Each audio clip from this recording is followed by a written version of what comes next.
Hallo, ich bin Werner und das ist mein Lebenswerk, mein Schloss. Und ich bin Wilfried, ebenfalls Schlossherr und seit 19 Jahren auf der rechten Seite von Werner. Wir gehen rein.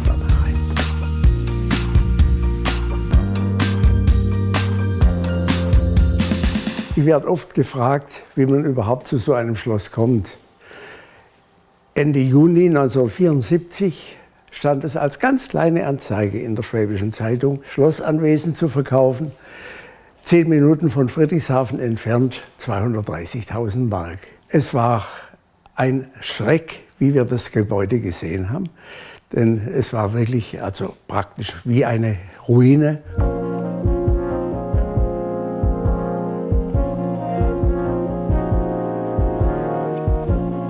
Aber mein erster Eindruck war, dass ich mich verliebt habe in das Gebäude. Ich habe ununterbrochen gearbeitet, habe alles selber gemacht. Und das möchte ich euch jetzt alles zeigen. Kommt mit uns, wir gehen in die Gegenwart nach oben. Nun kommen wir zur Attraktion des Hauses, unser Wohnzimmer. Da tobt nämlich das Leben.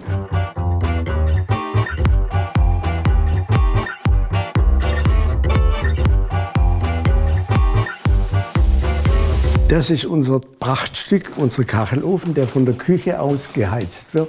Der war natürlich nicht so, wie er heute ist, in dem Zustand, sondern der war oben eingebrochen und Werner hat den wieder aufgerichtet und die Kanten und Ecken retuschiert und eben richtig saniert. Das ist unser Lieblingsplatz und nicht nur unserer, wie man sieht. Elisabeth ist auch immer gern dabei.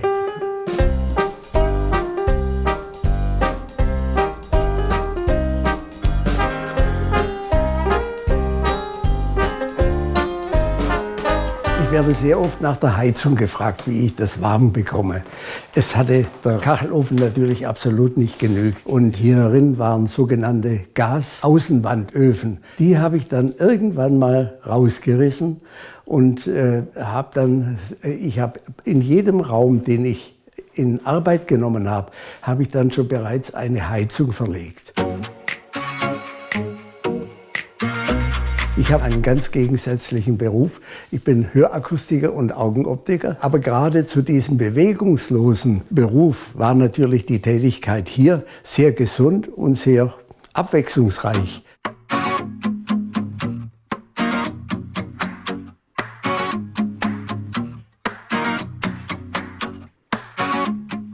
Hierin sind natürlich ein paar Unfälle passiert. Man sieht es an meinen beiden Händen. Und auch bin ich schon mal vom Gerüst etwas gestürzt. Aber ich hatte den Mut nie verloren. Ich bin inzwischen 90 und bin eigentlich kerngesund, kann man sagen, ja.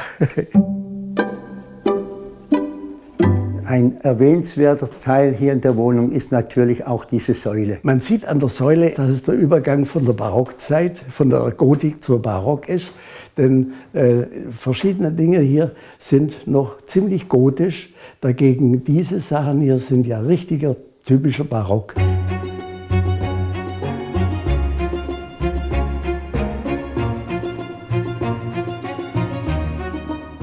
Von dir kamen natürlich dann die Möbel. Ich sammle ja Antiquitäten, Bilder, Teppiche. Unter anderem ist dieser Schrank einer meiner Lieblingsstücke, ein Frankfurter Wellenschrank von 1712. Und obendrauf stehen chinesische Deckelvasen im Hintergrund und davor sind es koreanische Kimchi-Vasen.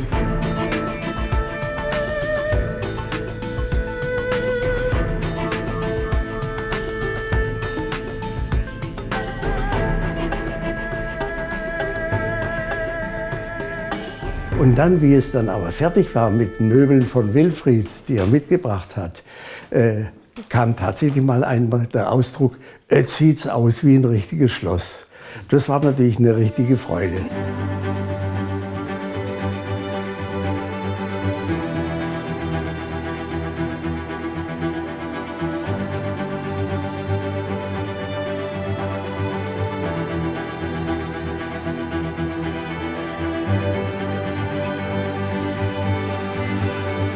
Jetzt gehen wir in unser Esszimmer. Jetzt sind wir wieder in meinem Bereich. Hier, dieser Tisch, Das ist mein Guilty Pleasure. Ich liebe gutes Porzellan. Oftmals werde ich gefragt, wird es auch noch benutzt? Und ich kann sagen, ja, es wird benutzt. Also es wird nicht jedes Jahr benutzt, sondern nur zu besonderen Anlässen.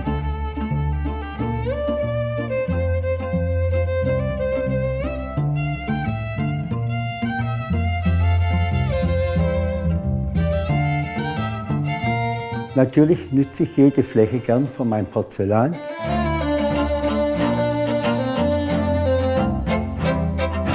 Dieses Möbelstück ist das älteste hier im Schloss. Ist ungefähr 450 Jahre alt. Das ist ein norwegischer Runenschrank. Natürlich wieder vollgestopft mit Porzellan.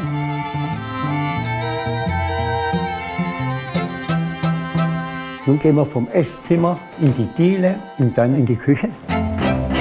So, das ist also mein Bereich. Werner hat hier die Schränke produziert und eingebaut. Alles andere hat er mir übergeben. Gegessen wird, was auf den Tisch kommt.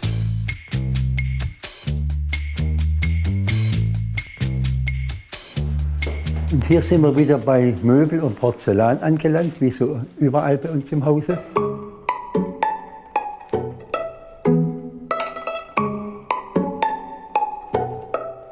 Nun gehen wir nach oben in unser Musikzimmer. Diese Treppe, als ich zum ersten Mal hierher kam, habe ich gesagt, die muss sofort renoviert werden. Die ist ja lebensgefährlich, aber ich muss sagen, nach nahezu 20 Jahren habe ich mich daran gewöhnt und ich finde nichts Ungewöhnliches mehr dran. Hier spielt dann die Bella Musica. Werner spielt ja Klavier, spielt Orgel und manchmal unterhält er da uns und irgendwelche Freunde mit irgendwelchen Musikstücken.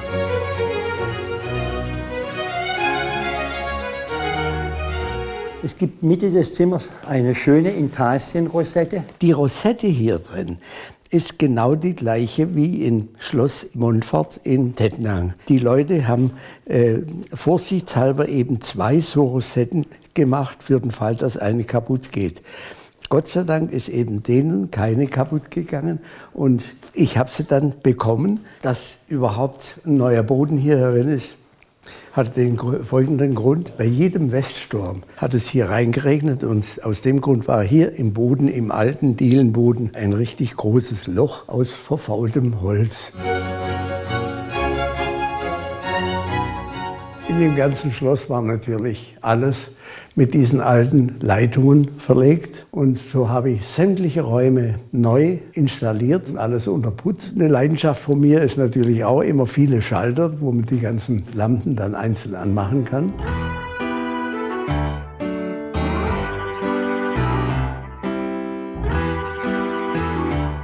Dieses Gitter habe ich natürlich auch selber gebaut. Diese einzelnen Stäbe sind Dachlatten. Ganz normale Dachlatten, die ich mit der Fräsmaschine in meiner Werkstatt gefräst habe. Genauso habe ich auch diese Türrahmen gefräst. Das sind Kieferhölzer in dieser barocken Form hier.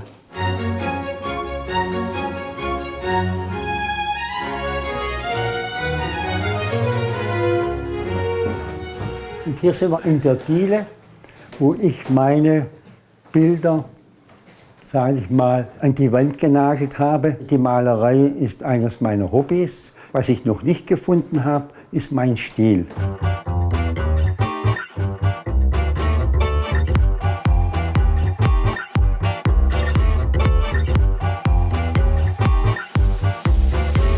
Hier war auch ein riesiges Loch zum Dachboden hoch. Ich habe also die Decke zugemacht, vergipst und habe solche Scheinbalken gezimmert. Und diese Balken, die sehen von der Ferne fast aus wie echte Balken. Also jetzt würden wir zusammen dann auf die Terrasse gehen, durch diesen Eingang hier. In Friedrichshafen, da gab es eine Brücke über die Eisenbahn. Und wie ich erfahren habe, dass die Brücke abgerissen wird, habe ich angerufen und gesagt, Mensch, ich möchte gern das Geländer von der Brücke haben. Und eines Tages kamen dann 2 Lastwagen hier an und haben mir das ganze Eisen in den Schlosshof geworfen. Und dann ging es bei mir los mit Schneiden und Schweißen.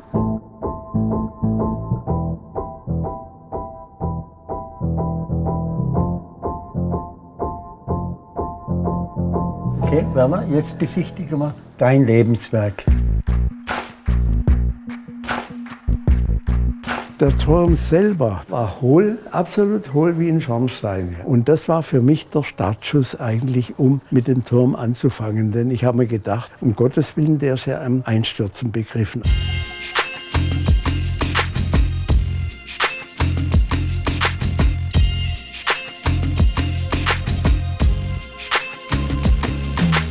Die Seite vom Turm ist die mit Frost am meisten beanspruchte Seite. Und aus dem Grund war von oben bis unten diese neue Verfugung hier mit dem Mörtel erforderlich. Und ich habe dann mit bloßer Hand, beziehungsweise natürlich mit Handschuhen, den ganzen Verputz hier hinein modelliert. Hier sieht man übrigens meine Finger.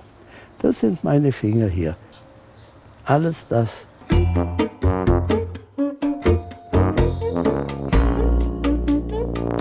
Sollen wir jetzt mal reingehen da in den Turm?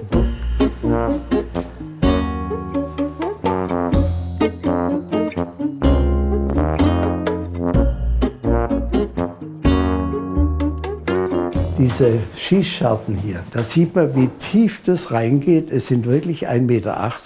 Wenn ich drin liege, um ganz vorne was zu machen, dann sind meine Beine nicht mehr zu sehen. Ja. Und dann gehen wir jetzt vielleicht nach oben.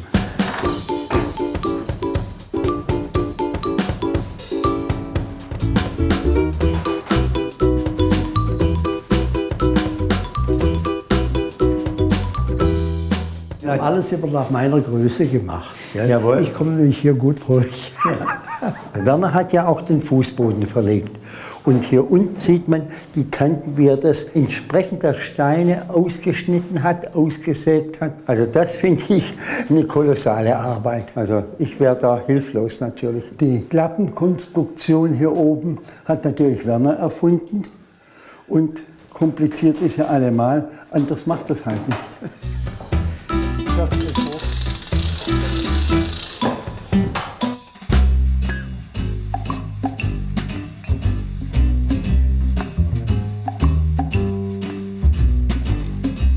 An dem Turm habe ich 3,5 Jahre gebaut.